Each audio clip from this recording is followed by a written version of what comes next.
വന്നപ്പോ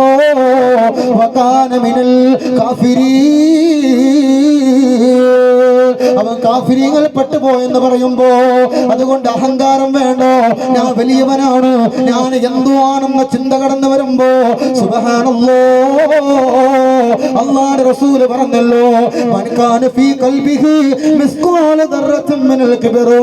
ഏതെങ്കിലും ഒരാളെ ഹൃദയത്തിൽ അണുമണി തൂക്കം അഹങ്കാരം വന്നാൽ ലാ യദ്ഖുലുൽ ജന്ന,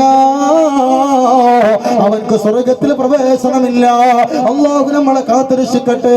അതുകൊണ്ട് ഞാൻ എന്ന ചിന്ത കടന്നു വരുമ്പോ അഹങ്കാരത്തിന്റെ ധ്വനിയുണ്ടല്ലോ നമ്മുടെ ഹൃദയത്തിലേക്ക് കടന്നു വന്ന ഖസറത് ദുനിയാ വൽ ആഖിറ, ഞാനാണ് വലിയ റബ്ബെന്ന് പറഞ്ഞ് അഹങ്കരിച്ച് നടന്ന ഫിർഔനുണ്ടല്ലോ, അന റബ്ബുകുമുൽ ഔലാ, ഞാനാണ് വലിയ റബ്ബെന്ന് പറഞ്ഞ ഫിർഔൻ എവിടെ? അല്ലാഹുവേ ഹാമാൻ എവിടെ? അതുപോലെ തന്നെ ഖാറൂൻ എവിടെ? അഹങ്കരിച്ച് ദുനിയാവിൽ ജീവിച്ചവരൊക്കെ എവിടെ പോയി പ്രിയമുള്ളവര്? അതുകൊണ്ട് അഹങ്കാരം വേണ്ട, ഒരു കാര്യത്തിലും അഹങ്കാരം വേണ്ട, എന്ത് വിഷയത്തിലാണെങ്കിലും.